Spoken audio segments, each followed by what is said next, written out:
بیٹی کا پیمبر کو پرزا یوں دیا جائے، اطراف مدینہ تک آواز بکا جائے، بیٹی کا پیمبر کو پرزا یوں دیا جائے، اطراف مدینہ تک آواز بکا جائے۔ فاطمة الزہرا سلام اللہ علیہا ولعنت الدائمۃ علی اعدائہم اجمعین من یومنا الی قیام یوم الدین، اما بعد فقد قال اللہ سبحانہ وتعالی فی کتاب المبین، اعوذ باللہ من الشیطان الرجیم، بسم اللہ الرحمن الرحیم، قل لا اسألکم علیہ اجرا الا المودۃ فی القربى، وقال رسول اللہ صلی اللہ علیہ وآلہ وسلم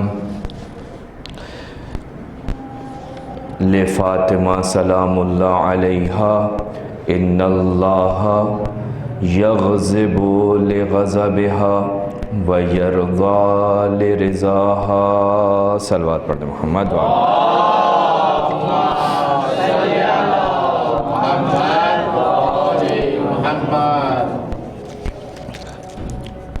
السلام علیکہ یا فاطمۃ الزہرا سلام اللہ علیہا، السلام علیکہ یا ممتحنۃ امتحنک اللہ الذی خلقک قبل ان یخلقک فوجدک لما امتحنک صابرا، وزعمنا ان لک اولیاء ومصدقون وصابرون لکل ما آتانا بہ ابوک صلی اللہ علیہ وآلہ وعطا بہ وصیہ، فإنا نسألک ان کنا صدقناک الا الحقتنا بتصدیقنا لہما لنبشر انفسنا بأننا قد طہرنا بولایتک۔ صلوات پڑھتے محمد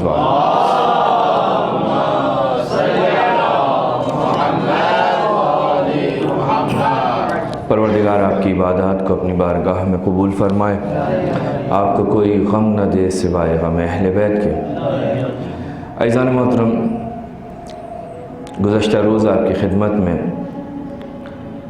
ایام فاطمیہ کی مناسبت سے یہ عزا کے ایام جو سیدہ نساء العالمین کی ذات سے تعلق رکھتے ہیں، کچھ باتیں آپ کی خدمت میں، کچھ مطالب آپ کی خدمت میں قرآن و احادیث کی روشنی میں بیان کرنے کی توفیق حاصل ہوئی۔ غرض اور مقصد جہاں عزا ہے وہیں ایک اور اس کے ساتھ جو اہم مقصد جو آپ کی خدمت میں گزشتہ روز بھی عرض کیا تھا، وہ یہ کہ ہم ان مجالس سے اپنی معرفت کو بڑھائیں، ان ہستیوں کو پہچاننے کی کوشش کریں، ان کے مقام و مرتبے کو سمجھنے کی کوشش کریں۔ آپ کی خدمت میں عرض کیا کہ قرآن مجید میں بہت ساری آیات جو تمام مسلمان جس پر متفق ہیں کہ یہ آیات اہل بیت رسول بالخصوص پنجتن پاک کی خدمت میں نازل ہوئی ہیں، ایک بڑی تعداد آیات کی ایسی ہے کہ جس پہ مسلمان متفق ہیں۔ ان میں سے کچھ آیات ایسی ہیں کہ جن کا سبب نزول یہ اہل بیت واقع ہوئے ہیں۔ انہی آیتوں میں سے ایک آیت یہ آیت مودت کہ جس میں اللہ نے حکم دیا قُل لَا أَسْأَلُكُمْ عَلَيْهِ أَجْرًا إِلَّا الْمَوَدَّةَ فِي الْقُرْبَى، یہ وہ آیت ہے کہ جو اہل بیت علیہم السلام کی شان میں نازل ہوئی، ان کی مودت کو پروردگار عالم واجب قرار دے رہا ہے۔ میں نے گزشتہ روز بھی عرض کیا تھا کہ میں آیات پہ زیادہ گفتگو نہیں کروں گا، صرف اشارہ کر کے دوسرے مطلب کی طرف بڑھوں گا۔ غرض مقصد یہ ہے کہ اس گفتگو سے اپنی معرفت بڑھائی جائے، اس بی بی کی اس سیدہ کا مقام اور مرتبہ خدا کے نزدیک پہچانا جائے کہ یہ بی بی کون ہے، دنیا میں اس کا کیا مقام تھا، آخرت میں اس کا کیا مقام ہوگا۔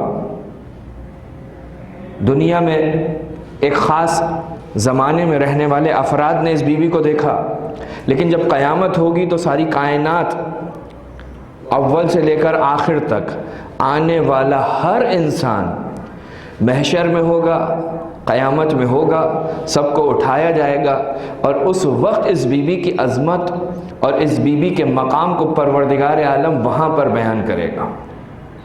تو عزیزان محترم، قرآن مجید کے اندر آیات موجود ہیں، انہی آیات میں سے مشہور و معروف آیت آیہ مودت۔ صرف ایک نقطہ اشارہ کر کے آگے بڑھوں کہ آیہ مودت میں دو چیزیں ہیں، ایک عمل ہے اور ایک اس عمل کی اجرت ہے۔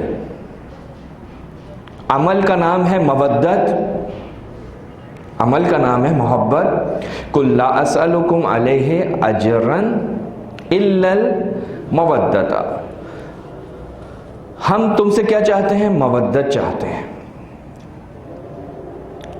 کس چیز کے مقابلے میں؟ رسول کی زحمتوں کے مقابلے میں۔ رسول کی زحمتوں کے مقابلے میں جس چیز کو چاہا ہے وہ کیا ہے؟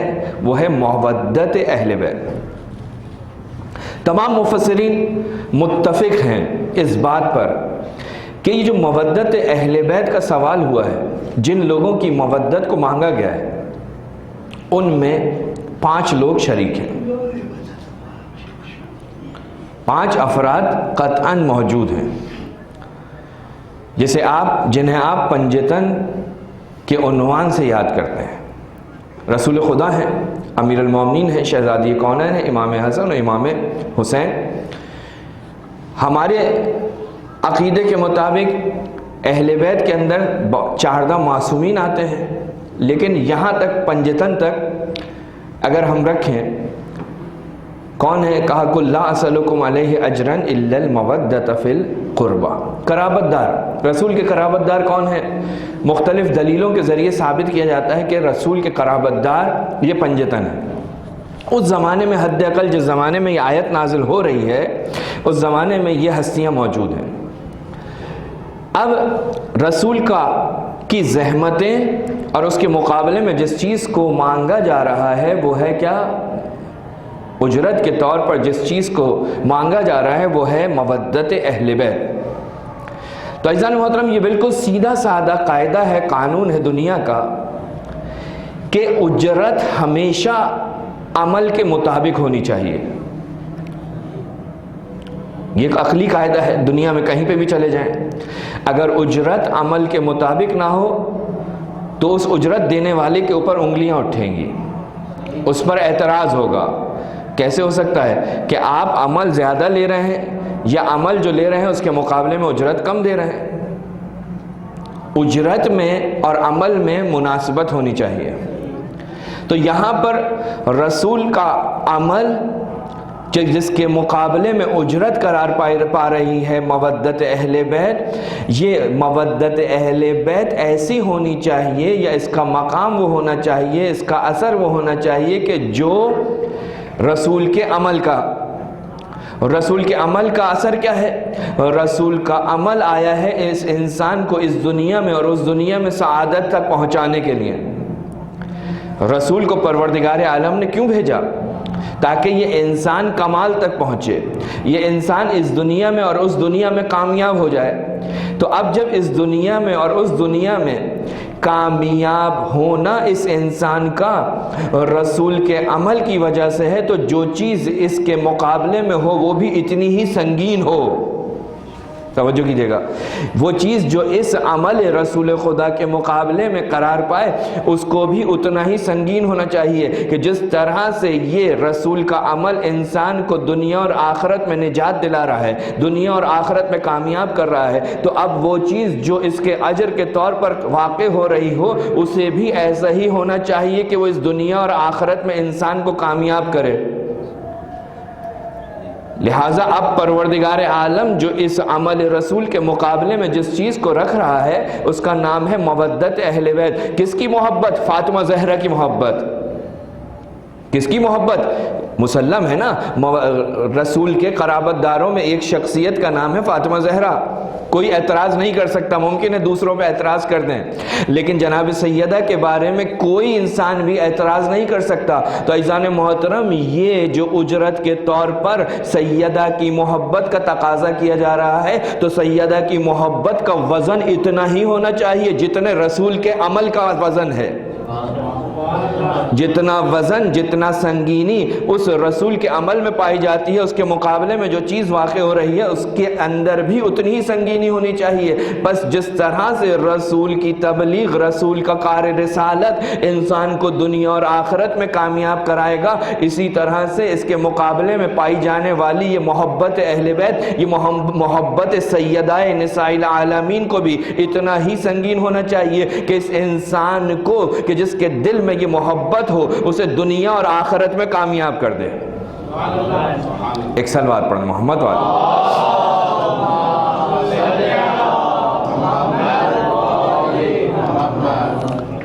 جناب سیدہ کا مقام، جناب سیدہ کی عظمت کیا ہے ہم سوچ نہیں سکتے۔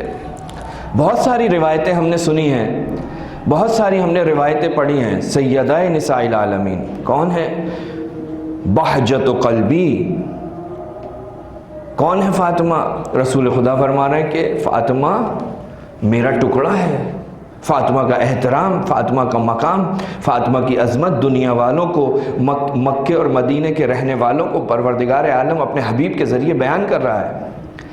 یہ وہ مقام تھا کہ جو وہ لوگ دیکھ رہے تھے، جنہوں نے مدینے میں رہنے والوں نے فاطمہ کی عظمت کو دیکھا۔ لیکن فاطمہ کی عظمت صرف اس دنیا تک محدود نہیں ہے۔ فاطمہ کی عظمت کا ایک مرحلہ وہ بھی ہے کہ جو اس دنیا کے بعد پروردگار عالم اپنی مخلوقات کو دکھائے گا۔ فاطمہ کا مقام کیا ہے؟ فاطمہ کا مرتبہ کیا ہے؟ عزیزان محترم، قرآن مجید کے اندر قیامت کی مختلف خصوصیات کو پروردگار عالم نے بیان کیا ہے۔ یعنی ایک مشکل ترین مرحلہ جو انسان اس دنیا میں آنے کے بعد اس انسان کے سامنے جو مرحلہ ہے وہ مرحلہ ہے قیامت ہے، مرنے کے بعد کا مرحلہ ہے۔ یعنی عالم برزخ سے شروع ہوتا ہے اور قیامت تک یہ سلسلہ چلتا رہے گا، جس مرحلے میں انسان نے خود کچھ نہیں کرنا، جو بویا ہے اس کو کاٹنا ہے۔ تو یہ مرحلہ شروع ہوتا ہے انسان کی قبر سے اور جائے گا کب تک؟ قیامت تک۔ اور پھر جب قیامت آئے گی اور اس کے بعد پھر وہ ساری منازل، ایک منزل نہیں ہے، بعض روایتوں کے مطابق 50 منزلیں ہیں جہاں سے یہ انسان گزرے گا، اور اس کے بعد پھر یہ جنت یا دوزخ میں پہنچے گا۔ تو یہ جو مراحل ہیں قبر سے لے کر جنت یا دوزخ تک، اسے مختلف ناموں سے اور خاص طور پر قیامت کو پروردگار عالم نے مختلف ناموں سے بیان کیا ہے۔ تقریباً 70 عنوان قیامت کے سلسلے میں پروردگار عالم نے قرآن مجید میں دی ہیں۔ 70 مختلف عناوین سے قیامت کا ذکر آیا ہے قرآن مجید میں۔ یوم الحساب، قیامت کیا ہے؟ حساب کا دن ہے۔ قیامت کیا ہے؟ یوم الجزا، سزا و جزا، ثواب اور عقاب کا دن ہے۔ یوم الاجتماع، ساری کی ساری مخلوقات پروردگار کی، ابھی تو ایسا نہیں ہے نا، یہ تو کب سے نہ جانے کب سے دنیا چل رہی ہے، جب سے پہلا انسان آیا تھا، آج ہم اور کب تک چلے گی۔ لیکن قیامت وہ ہوگی کہ ابتدا سے لے کر انتہا تک جو بھی پروردگار کی مخلوق ہے سب کی سب جمع ہو جائے گی قیامت میں۔ یوم اجتماع ہے وہ، حق اور باطل کی جدائی کا دن ہے۔ یہ وہ دن ہوگا کہ جب حق اور باطل آپس میں جدا ہو جائیں گے۔ وہ دن ہے جس دن سب کو زندہ کیا جائے گا. یہ عناوین ہیں جو قرآن مجید کے اندر پروردگار عالم نے قیامت کے لیے منتخب کیے ہیں, یعنی اس کی مختلف صفات کو بیان کیا ہے کہ قیامت کا دن کیسا دن ہوگا. حسرت کا دن ہوگا, یوم تغابن ہے, جس دن دنیا کا سرمایہ کسی کے کام نہیں آئے گا, سرمایہ دار کے کوئی سرمایہ کام نہیں آئے گا. یہ وہ دن ہے. تو یہ وہ دن ہے کہ جس کے بارے میں پروردگار عالم نے قرآن میں اتنی گفتگو کی. تو ہم دیکھتے ہیں خود اہل بیت علیہم السلام بھی اس دن کی نسبت ایک خاص اہتمام کرتے ہوئے دکھائی دیتے ہیں. اس دن کی عظمت, اس دن کی ہولناکی, اس دن کا خوف. لہٰذا ایک روایت جناب جابر جو کہ امیر المومنین سے اور امیر المومنین رسول خدا سے نقل کرتے ہوئے دکھائی دیتے ہیں, فرماتے ہیں کہ فاطمہ اپنے بابا کی خدمت میں آئی, عرض کیا بابا جان قیامت کا دن بہت بڑا دن ہے. لیکن توجہ کیجئے, ائمہ معصومین اس قیامت کی طرف کس طرح سے متوجہ ہیں. سیدہ نساء العالمین, حجت خدا, مفروضۃ الطاعہ بی بی اپنے بابا سے کہہ رہی ہے کہ بابا قیامت کا دن بہت ہولناکی کا دن ہے, بہت بڑا دن ہے, بہت بڑا مجمع ہوگا, لوگ چیخ و پکار کر رہے ہوں گے. ایسے ماحول میں آپ مجھے کس مقام پر ملیں گے. جناب سیدہ گفتگو ہو رہی ہے قیامت کی, اس عظیم مجمع میں, اس عظیم اجتماع میں کہ لوگ اپنے اپنے پریشانیوں میں مبتلا ہوں گے. بابا میں آپ کو قیامت میں کہاں پاؤں گی. یعنی اتنا ہولناک دن ہے کہ بی بی اور آئمہ اس دن کے بارے میں فکر کرتے ہیں باقاعدہ, روایتوں سے دکھائی دے رہا ہے. یعنی ایک غم اور اندھو کی حالت میں فاطمہ رسول کی خدمت میں آئیں. وہ سوال اپنی جگہ کہ آپ مجھے کہاں ملیں گے. بی بی ایک مرتبہ غم و اندھو کی حالت میں رسول خدا کی خدمت میں آئیں. پوچھا بیٹا کیا بات ہے, غمگین کیوں ہو, غم و اندھو کیسا. کہا بابا قیامت کی یاد, قیامت کی یاد, محشر کا عالم سوچ کر میں رنجیدہ ہو گئی ہوں. سیدہ نساء العالمین, لخت جگر رسول خدا, اللہ کے نبی سے کہتی ہے بابا میں قیامت کے بارے میں سوچ کر رنجیدہ ہوئی ہوں. فرمایا بیٹا بہت بڑا دن ہے, لیکن ابھی جبرائیل میرے پاس آئے تھے. توجہ کیجئے گا جناب زہرا کی عظمت. کہا ابھی جبرائیل میرے پاس آئے تھے اور اللہ کی طرف سے ایک خبر لا کر مجھے دی. وہ خبر کیا ہے؟ کہا وہ یہ کہ اس دن سب سے پہلا فرد قیامت میں جس کو اٹھایا جائے گا وہ میں ہوں گا. میرے بعد ابراہیم, اور ابراہیم کے بعد علی تمہارا شوہر ہوگا, اور پروردگار عالم جبرائیل کو تمہارے پاس 70,000 ملائکہ کے ساتھ بھیجے گا. رسول کو مبعوث کیا, ابراہیم کو اٹھایا, حضرت علی کو اٹھایا, اور جبرائیل کو 70,000 ملائکہ کے ساتھ. جبرائیل ہر کسی کے پاس نہیں جاتا, جبرائیل بہت عظیم فرشتہ ہے. جس طرح دنیا میں ہر کسی کے پاس نہیں آتا تھا, جناب سیدہ کے پاس آتا رہا, لکھتا رہا. انشاءاللہ آئندہ کی گفتگو میں اس روایت کی طرف بھی اشارہ کریں گے کہ جبرائیل کو, جو ملائکہ کا سردار ہے, ایک بلند مقام کا حامل ہے, 70,000 فرشتوں کے ہمراہ, وہ فرشتے جد کے نور کے گنبد تمہاری اقامت گاہ پر بنائیں گے. یعنی جس مقام پر تم نے ٹھہرنا ہوگا اس مقام پر وہ فرشتے نور کے 7 گنبد بنائیں گے. اور پھر اسرافیل, ایک 70,000 ملائکہ لے کر آیا, دوسرا اسرافیل جنت سے تمہارے لیے لباس لائے گا.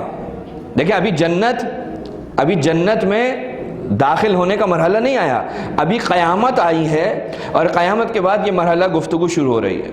رسول خدا کو اٹھا لیا گیا, ابراہیم کو اٹھا لیا گیا, امیر المومنین اٹھ گئے, اور اب جناب سیدہ کے استقبال کی تیاریاں ہو رہی ہیں. فرماتے ہیں کہ اب جناب اسرافیل تمہارے لیے جنت سے لباس لائیں گے جو تم پہنو گی. اور ایک اور فرشتہ کہ جس کا نام ہے ذوقائیل, اسے پروردگار عالم نور کی سواری پر سوار کر کے تمہاری طرف بھیجے گا، وہ تمہارے لیے سواری لے کر آئے گا، نور کی سواری تمہارے لیے لائے گا جس کی لگام موتیوں سے، سچے موتیوں سے بنی ہوئی ہوگی، جس کی پالان ایسی ہوگی زمرد سے، اور مختلف خصوصیات کی حامل وہ سواری ہوگی جس پر تمہیں سوار کیا جائے گا، اور پھر وہ اللہ کا فرشتہ ذو قائل اس کی لگام لے کر چلنا شروع کرے گا۔ اس حالت میں جو سیدہ کی سواری قیامت کے بعد، ابھی جنت کا تذکرہ نہیں ہے، قیامت کے بعد بی بی کی سواری چل رہی ہوگی اس حالت میں کہ 70,000 فرشتے تسبیح کے علم کو، تسبیح کے پرچم کو لے کر تمہاری سواری کے آگے چل رہے ہوں گے۔ سیدہ کی سواری جا رہی ہے، سیدہ کی سواری سے آگے آگے 70,000 فرشتے ہیں جن کے ہاتھوں میں علم ہے، پرچم ہے، جن پر تسبیح لکھی ہوئی ہے، اور وہ 70,000 فرشتے سیدہ کی سواری سے آگے چل رہے ہیں۔ کچھ قدم جب یہ سواری آگے چلے گی تو 70,000 حور العین، 70,000 حور العین آگے آئیں گی اور خوشی کی حالت میں تمہاری زیارت کریں گی۔ کس کی زیارت؟ رسول کی بیٹی آ رہی ہے، رسول کی بیٹی کی زیارت کرے گی اور ایک دوسرے کو خوشخبری دے گی۔ جو 70,000 حوریں آئیں گی وہ آ کر رسول کی بیٹی کی جب زیارت کریں گی تو ایک دوسرے کو خوشخبری دیں گی اور استقبال کے لیے آگے آئیں گی، جن کے ہاتھوں میں نور کے برتن ہوں گے، نورانی برتن ہوں گے جس سے عود کی خوشبو اٹھ رہی ہوگی۔ یہ 70,000 حور العین جناب سیدہ کے استقبال میں آ رہی ہیں، وہ تمہاری سیدھی طرف واقع ہوں گی، تمہاری سواری آگے بڑھے گی۔ کون ہے فاطمہ؟ یہ جو ہم سورہ انا انزلنا کی جو تفسیر کرتے ہیں، جو اس کا باطن بیان کرتے ہیں، تم فاطمہ کو نہیں پہچان سکتے۔ کون ہے فاطمہ؟ جس طرح انسان کے لیے شب قدر مجہول ہے، اسی طرح فاطمہ زہرا مجہول ہے۔ قیامت میں اس کی حقیقت لوگوں کے سامنے آئے گی، انسانوں کے سامنے آئے گی۔ یہ 70,000 حوریں تمہاری دائیں جانب تمہارے ساتھ چلنا شروع ہوں گی، سواری آگے بڑھے گی۔ کچھ فاصلے پر عمران کی بیٹی مریم 70,000 حوروں کے ساتھ تمہارا استقبال کرے گی اور تمہارے قافلے میں شامل ہو کر تمہارے ساتھ آگے کی جانب بڑھے گی۔ سواری آگے بڑھے گی تو تمہاری ماں خدیجۃ الکبریٰ، رسول پر سب سے پہلے ایمان لانے والی خاتون، اللہ پر سب سے پہلے ایمان لانے والی خاتون، 70,000 فرشتوں کے ساتھ کہ جن کے ہاتھ میں تکبیر کے علم ہوں گے، تمہارا استقبال کرے گی۔ اور پھر جب تم انسانوں کے قریب آؤ گے، اب لوگ، دوسرے لوگ جو ہیں وہ آپ کے قریب ہو رہے ہوں گے، جب وہاں پہنچے گا تمہارا قافلہ، تو 70,000 حور العین آسیہ کے ساتھ تمہارے پاس آئیں گی۔ کون ہے فاطمہ کہ جس کے لیے پروردگار عالم اتنا اہتمام کر رہا ہے؟ عزیزان محترم، سوچنے کی بات ہے۔ اور جب تم لوگوں کے درمیان میں پہنچو گی، جب تمہارے آس پاس لوگ ہوں گے، تو کوئی عرش کے نیچے ایک آواز دے گا، عرش کے درمیان میں سے ایک آواز آئے گی کہ جو سب اس عالم میں موجود ہر انسان اس آواز کو سنے گا۔ وہ آواز کیا ہوگی؟ وہ آواز یہ ہوگی کہ اے لوگوں، اپنی نظروں کو جھکا لو، محمد مصطفیٰ کی بیٹی آ رہی ہے۔ اپنی نظروں کو جھکا لو، محمد مصطفیٰ کی بیٹی آ رہی ہے۔ رسول خدا فرماتے ہیں ابراہیم اور علی کے علاوہ سب کی نگاہیں جھک جائیں گی، یہ دو ہستیاں ہوں گی جو تمہیں دیکھیں گی۔ ابراہیم دیکھیں گے اور امیر المومنین کی نگاہ ہوگی، اور پھر تمہاری سواری آگے بڑھے گی۔ وہ روایت میں نے دیکھا تھا کہ رسول خدا سے فرمایا تھا، بابا آپ مجھے کہاں ملیں گے؟ یہ تو رسول خدا نے جناب سیدہ کو سنایا کہ بیٹا تمہیں پریشان ہونے کی ضرورت نہیں ہے، تمہارا مقام تو یہ ہے قیامت میں۔ اور سیدہ نے کیا پوچھا تھا؟ بابا آپ مجھے کہاں ملیں گے؟ تو اب رسول خدا فرماتے ہیں اس روایت میں، کہا کہ بیٹا میں اپنی امت کے لوگوں کی شفاعت کے اندر مشغول ہوں گا۔ کہا بابا آپ اس مقام پر جہاں پر آپ نے شفاعت کرنی ہے، اگر وہاں نہیں ملے تو پھر میں کہاں جاؤں؟ توجہ کیجئے، یعنی کیفیت اس عالم کی کہ ہر انسان نفس نفسی کی حالت میں ہے. قرآن نے جو اس کی کیفیت بیان کی، پریشان ہے. ماں بیٹے کو نہیں پہچانتی، بیٹا ماں کو نہیں پہچانتا، کوئی کسی کو نہیں پہچانتا. کہا بابا اگر آپ اس مقام پر نہیں ہوئے تو کہاں ملیں گے؟ فرمایا کہ میں حوض کوثر پہ ہوں گا اور وہاں اپنی امت کو پانی پلا رہا ہوں گا، وہاں آ جانا. کہا بابا اگر حوض کوثر پہ بھی نہ ملے تو پھر کہاں ہوں گے؟ کہا کہ میں صراط پر ہوں گا اور میں وہاں کھڑا ہو کر کہہ رہا ہوں گا پروردگارا میری امت سلامت رہے، سلامتی کے ساتھ گزر جائے. کہا بابا اگر صراط پر بھی آپ مجھے نہیں ملے تو پھر کہاں ہوں گے؟ کہا کہ میں میزان پہ ہوں گا، مجھے وہاں دیکھنا. وہاں کیا کر رہے ہوں گے؟ کہا میں اپنی امت کی سلامتی کی دعا کر رہا ہوں گا. کہا بابا اگر آپ وہاں بھی نہ ملے تو کہاں ہوں گے؟ کہا میں جہنم کے دروازے پر ہوں گا، میں جہنم کے دروازے پر ہوں گا اور اپنی امت کو جہنم کے شعلوں اور اس کے شراروں سے بچا رہا ہوں گا. جب جناب زہرا نے یہ جملہ سنا نا کہ بابا اپنی امت کے لوگوں کو جہنم کے دروازے پر کھڑے ہو کر انہیں بچا رہے ہوں گے تو جناب زہرا اس وقت مسکرائیں، بی بی اس وقت مسکرائی. تو عزیزان محترم یہ سیدہ کون ہے کہ جس کا مقام قیامت میں رسول خدا اور ائمہ معصومین یہ بیان کر رہے ہیں. جب جناب سیدہ محشر میں حاضر ہوں گی تو روایت کہتی ہے کہ آپ کے استقبال میں ایک منبر لگایا جائے گا عالم محشر میں، کہ جس کی 7 سیڑھیاں ہوں گی. یہ جو سیڑھیاں ہوتی ہیں نا منبر کی، بیوی کے لیے جو منبر لگے گا اس کی 7 سیڑھیاں ہوں گی اور ہر سیڑھی سے دوسری سیڑھی تک کے درمیان جو ہے وہ فرشتوں کی صفیں ہوں گی. فرشتوں کی صفیں، قطاریں، جن کے ہاتھوں میں نور کے پرچم ہوں گے اور منبر کے دائیں جانب بائیں جانب حور العین کی قطاریں لگی ہوں گی. جب آپ منبر پر آئیں گی تو جبرائیل آئیں گے اور کہیں گے اے فاطمہ خدا سے جو چاہتی ہو مانگو. توجہ کیجئے گا، زہرا کی عظمت قیامت میں. فاطمہ جو خدا سے مانگنا ہے مانگو. اب پروردگار عالم سے چند چیزیں، روایتوں کو میں ایک جگہ کر کے آپ کی خدمت میں بیان کرنا چاہتا ہوں کہ اب جناب سیدہ اس قیامت میں اپنے چاہنے والوں کی نسبت یا پروردگار عالم سے چند چیزوں کا سوال کریں گے. سب سے پہلا جو سوال ہے جناب سیدہ کا وہ کیا ہے؟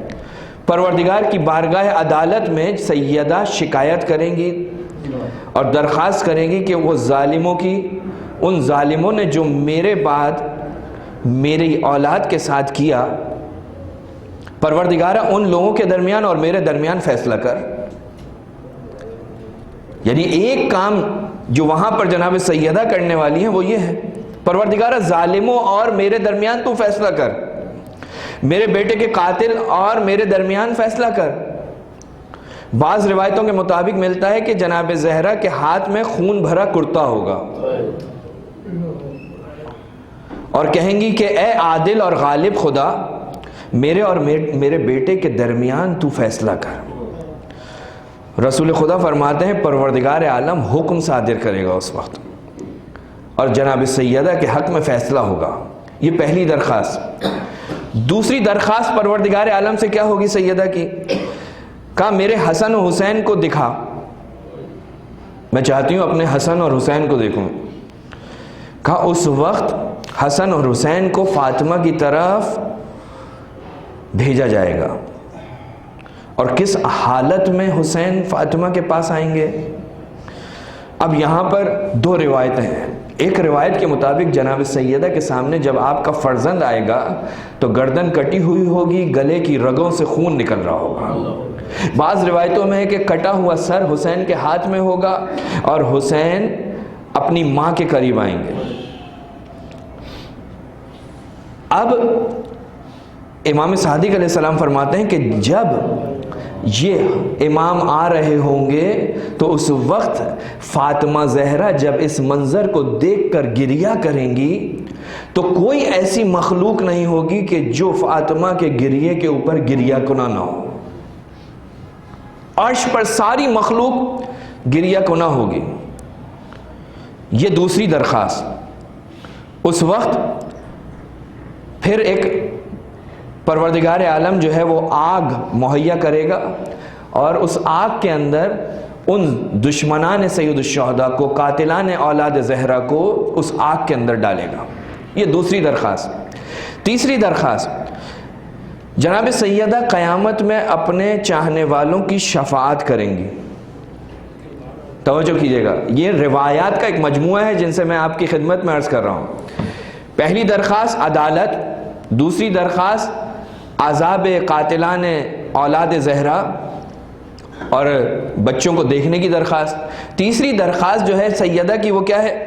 وہ یہ ہے کہ پروردگارہ جو میرے چاہنے والے ہیں، جو مجھ سے محبت رکھتے تھے، ان کی میں شفاعت کرنا چاہتی ہوں. روایت میں ہے، ایک نہیں متعدد روایات ہیں. پانچویں امام سے روایت ہے کہ جب آپ جنت کے قریب آئیں گی تو پیچھے کی طرف مڑ کر دیکھیں گی. ابھی جنت میں داخل نہیں ہوئی ہے بی بی، جنت کے قریب پہنچیں گی اور پیچھے کی طرف مڑ کر دیکھیں گی. آواز آئے گی، اے دختر حبیب خدا، کیا ہوا؟ کیوں پیچھے مڑ کر دیکھتی ہو؟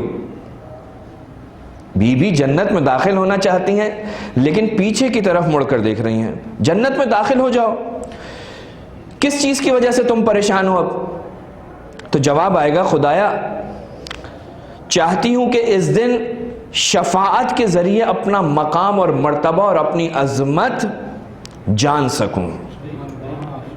میں چاہتی ہوں آج میں اپنا مقام و مرتبہ جانوں. میرا مقام کیا ہے، میرا مرتبہ کیا ہے؟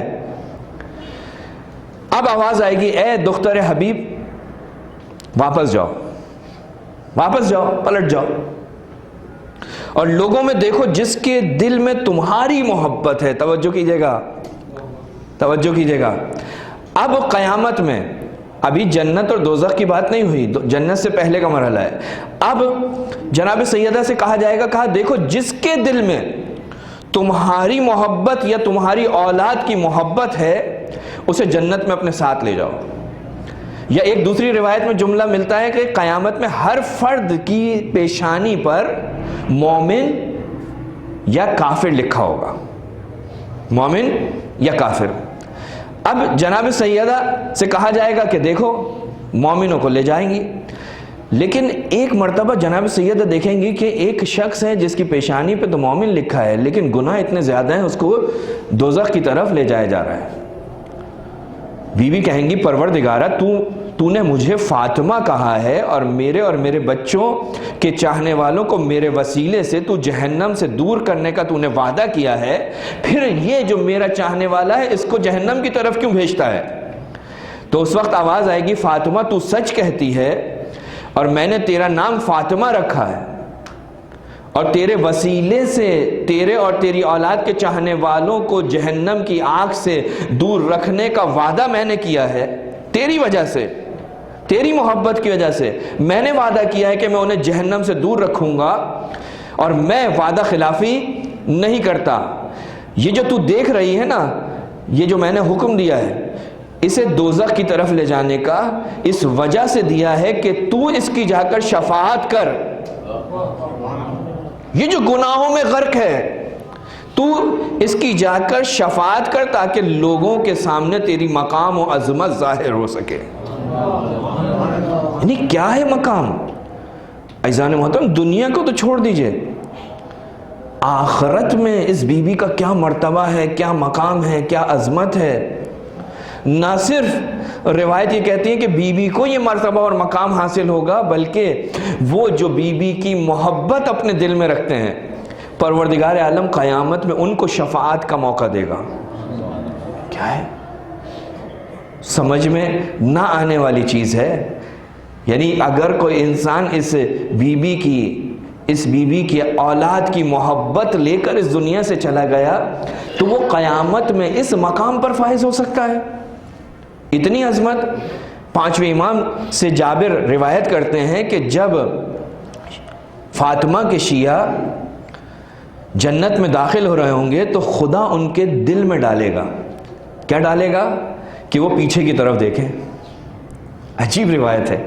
فاطمہ کے شیعوں کے دلوں میں کچھ الہام کرے گا. اب وہ پیچھے مڑ کر دیکھیں گے، جس طرح جناب سیدہ نے پیچھے مڑ کے دیکھا تھا نا، ان کے شیعہ بھی اسی انداز میں پیچھے مڑ کر دیکھیں گے. جب وہ پیچھے مڑ کر دیکھیں گے تو آواز آئے گی کہ میرے چاہنے والوں، اب کیا ہوا؟ تم تو جنت میں داخل ہو رہے ہو، اب پیچھے مڑ کر کیوں دیکھتے ہو؟ جنت مقصد تمہارے سامنے ہے، پیچھے مڑ کر کیا دیکھ رہے ہو؟ کہا کہ وہ جواب دیں گے کہ پروردگارا، ہم چاہتے ہیں کہ آج ہمارا مقام اور منزلت جو اس محبت کی وجہ سے ہے نا، وہ ہم دیکھ سکیں. یعنی چاہنے والا قیامت میں اپنا مقام اور مرتبہ دیکھنا چاہتا ہے. تو پروردگار عالم ان چاہنے والوں سے کہیں گے جس کے دل میں بھی محبت کی، جس کے دل میں بھی فاطمہ کی وجہ سے تمہارے لیے محبت تھی، اس کو اٹھا کر لے جاؤ. جس نے تمہارے اوپر احسان کیا دنیا میں اہل بیت کی وجہ سے، فاطمہ کی وجہ سے، اسے تم اپنے ساتھ جنت میں لے جا سکتے ہو. تو عزیزان محترم، سوچئے کہ اس بی بی کا کیا مقام ہوگا، جس بی بی کے شیعہ، جس بی بی کے پیروکار، جس بی بی کے محبین کو پروردگار عالم قیامت میں اتنی بڑی، اتنے عظیم شفاعت اس کے اختیار میں قرار دے گا. اور جب جناب سیدہ آپ کے شیعہ ان مراحل کو طے کرنے کے بعد جب جنت میں داخل ہوں گے تو رسول خدا فرماتے ہیں کہ خدا فاطمہ کے لیے ایک مخصوص لباس، جنتی لباس جو جناب سیدہ کو پہنایا جائے گا، جسے دیکھ کر وہاں پر رہنے والی مخلوق تعجب کر رہی ہوگی. یہ کیسا لباس ہے؟ بیوی کو دیکھ کر ایک دوسرے کو مبارکباد دے رہی ہوگی. اس سے بڑا اور کیا دن ہو سکتا ہے کہ آج ہمارے سامنے رسول کی بیٹی آئی ہے. کنیزوں کا ہجوم ہوگا، کثرت کے ساتھ وہاں پر کنیزیں موجود ہوں گی. جنت کی وہ حوریں جناب سیدہ کے استقبال میں آئیں گی، وہ 12,000 حوریں کہ جنہوں نے ابھی تک کسی سے ملاقات ہی نہ کی ہو. یعنی وہ مخصوص ہیں جناب سیدہ کے لیے. جناب سیدہ کے استقبال کے لیے خلق کیا ہے پروردگار نے، ان کی خدمت کے لیے خلق کیا ہے. اب جب بی بی جنت میں داخل ہوں گی تو لوگ اور حوریں ایک دوسرے کو مبارکباد دیں گے. کتنا عظیم موقع ہے، کتنا بڑا موقع ہے. فاطمہ کے شیعوں کے لیے دسترخوان بچھایا جائے گا، جبکہ ابھی یہ وہ وقت ہے کہ یہ چاہنے والے تو دسترخوان پہ بیٹھے ہوں گے. روایت کہتی ہے دوسرے افراد ابھی حساب و کتاب میں مشغول ہوں گے. فاطمہ کی عظمت، فاطمہ کے محبین کا مقام. اور جب فاطمہ جنت میں جائے گی نا تو سب سے پہلا عمل فاطمہ کا کیا ہوگا؟ اللہ کی حمد کرے گی. جس طرح اس دنیا کے اندر ساری زندگی حمد پروردگار اور شکر پروردگار جناب سیدہ کرتی رہی، اسی طرح جب جنت میں آپ کا پہلا قدم پہنچے گا تو آپ الحمدللہ الذی اذھب عنا الحزن، حمد ہو اس پروردگار کی جس نے ہم سے حزن کو دور کر دیا. وہ غفور و شکور ہے، اس نے جس نے ہمیں یہ مقام عطا کیا. پروردگار کی حمد کر رہی ہے. اور جنت کی کیفیت کیا ہوگی؟ روایت کہتی ہے کہ جب بی بی جنت میں داخل ہوں گی نا تو جنت میں رہنے والی مخلوقات پروردگار سے کہیں گی پروردگارا کیا ہوا؟ تو نے تو اپنی کتاب میں کہا تھا وَلَا يَرَوْنَ فِيهَا شَمْسًا، تم اس جنت کے اندر سورج کو نہیں دیکھو گے. تو یہ اچانک ایسا نور کیسے آ گیا؟ ایسا نور کیسا؟ یہ نور کیسا؟ تو پروردگار عالم کی طرف سے جواب دیا جائے گا کہ یہ نور چاند و سورج کا نہیں ہے، بلکہ فاطمہ اور علی گفتگو کر رہے تھے، اور گفتگو کرتے کرتے انہیں کسی چیز پر تعجب ہوا، اور اس تعجب کے اوپر وہ مسکرائے. کہا یہ مسکراہٹ کا اثر ہے کہ لوگ کہہ رہے ہوں گے کہ جنت کے اندر یہ نور کیسا؟ نور کیسا؟ یہ فاطمہ کا مقام ہے جس کو پروردگار عالم نے اپنے نور سے خلق کیا ہے. عزیزان محترم، اس بی بی کا مرتبہ، اس بی بی کا مقام اس وقت لوگوں کو پتہ چلے گا. اہل بیت کی حقیقی عظمت انسان کو مرنے کے بعد پتہ چلے گی کہ کیا ہیں. یہ جو آپ یہاں فرش عزا پر بیٹھتے ہیں نا، آج اس بی بی کے غم میں آپ یہاں بیٹھے ہیں نا، یقیناً آپ محبت سے بیٹھے ہیں، ارادت سے بیٹھے ہیں، لیکن اس کا اثر جو ہمارے ذہنوں میں بھی نہیں آتا وہ ہمیں پتہ چلے گا اس وقت کہ جب ہم قبر میں جائیں گے۔ اس کا اثر اس وقت دکھائی دے گا جب ہم محشر میں محشور ہوں گے۔ اس کا اثر اس وقت دکھائی دے گا کہ جب لوگوں کے پاس کوئی ان کا داد رسی کرنے والا نہیں ہوگا، لیکن آپ کے پاس سیدہ نساء العالمین ہوگی۔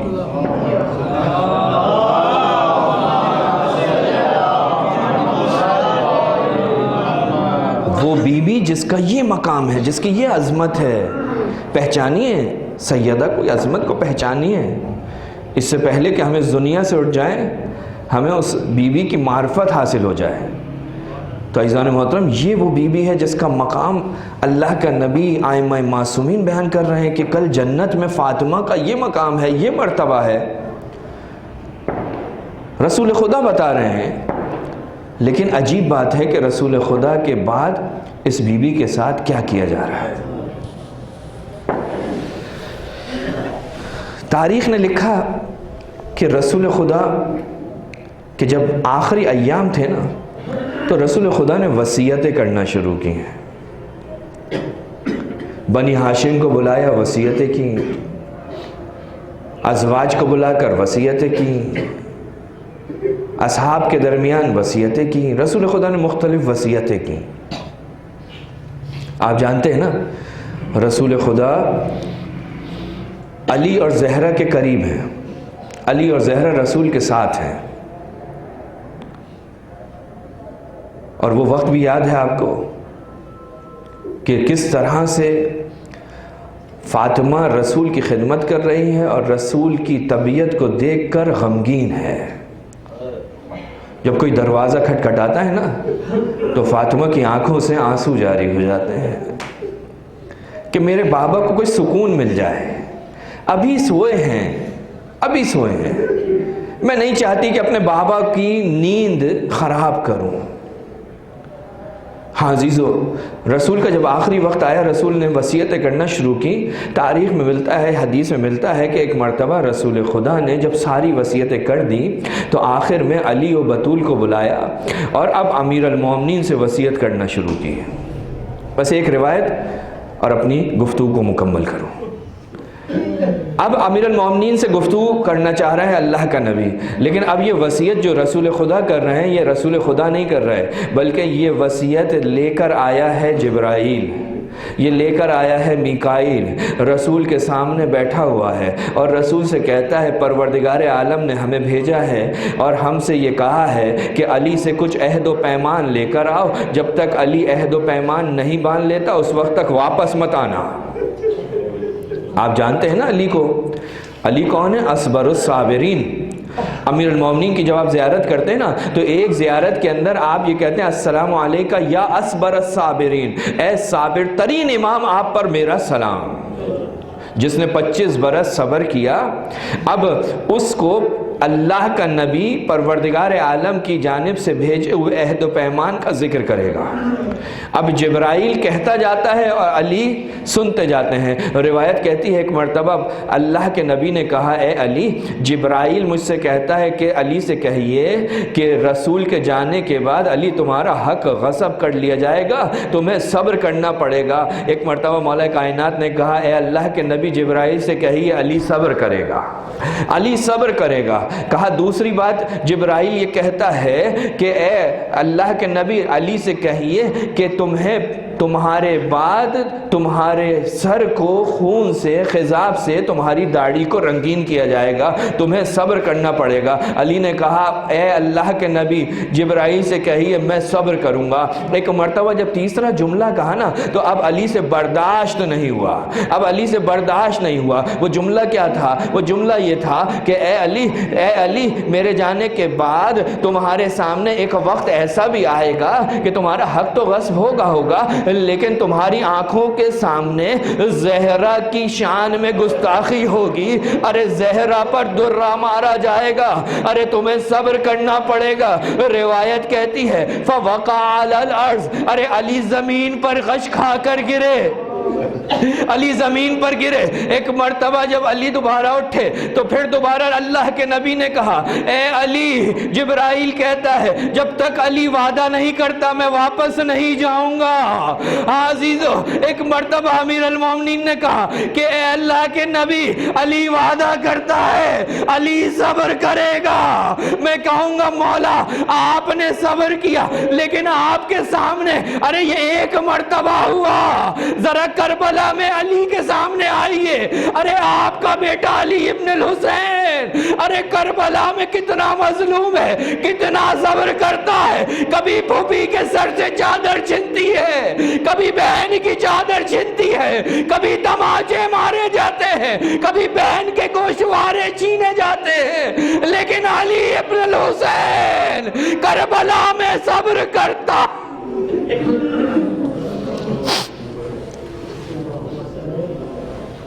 الا لعنۃ اللہ علی قوم الظالمین وسیعلم الذین ظلموا ای منقلب ینقلبون۔ پروردگارہ تجھے واسطہ محمد و آل محمد کی عظمت ہماری عبادت کو اپنی بارگاہ میں قبول فرما، ہمیں قرآن و اہل بیت کے ساتھ متمسک رہنے کی توفیق عطا فرما۔ پروردگارہ ہمیں زیادہ سے زیادہ بہتر انداز میں اہل بیت کی معرفت حاصل کرنے کی توفیق عطا فرما۔ حاضرین مجلس کی تمام حوائج اپنی بارگاہ میں قبول فرما، اس مقام پر اپنی رحمتیں برکتیں نازل فرما۔ جہاں جہاں اہل بیت کے چاہنے والے مجالس عزائے فاطمیہ منعقد کر رہے ہیں، پروردگارہ ان کی توفیقات میں اضافہ فرما، ان کے جان مال عزت آبرو کی حفاظت فرما۔ جو مومنین بیمار ہیں بے حق کے شہزادی کونین، پروردگارہ تجھے ان ٹوٹی ہوئی پسلیوں کا واسطہ دیتے ہیں۔ پروردگارہ جو مومنین بیمار ہیں جنہوں نے التماس سے دعا کی کہا، ان تمام مومنین مومنات کو بے حق کے شہزادی کونین شفائے کاملہ و عاجلہ عطا فرما۔ پروردگارہ جہاں جہاں اہل بیت کے چاہنے والے آباد ہیں ان کی جان مال عزت آبرو کی حفاظت فرما۔ ہم سب کو مقامات مقدسہ بالخصوص بقی کی زیارت نصیب فرما۔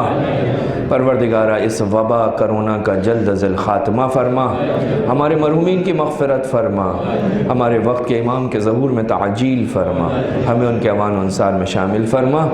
پروردگارہ ایک سورہ فاتحہ کی التماس ہے، آیت اللہ خوئی آیت اللہ خمینی شہید قائد عارف حسینی، شہید ڈاکٹر عباس حیدر، سید محمد علی حسینی بانی مکتب، مرحوم سید ظہیر حسین و سیدہ بلقیس جمال، مرحوم مرزا محمد اکبر حسین، مرحومہ قمر جہاں منور جہاں عسکری رضا اور تمام مومنین مومنات کو شامل کر کے، شہداء ملت جعفریہ کو شامل کر کے، رحم اللہ من قرأ الفاتحہ۔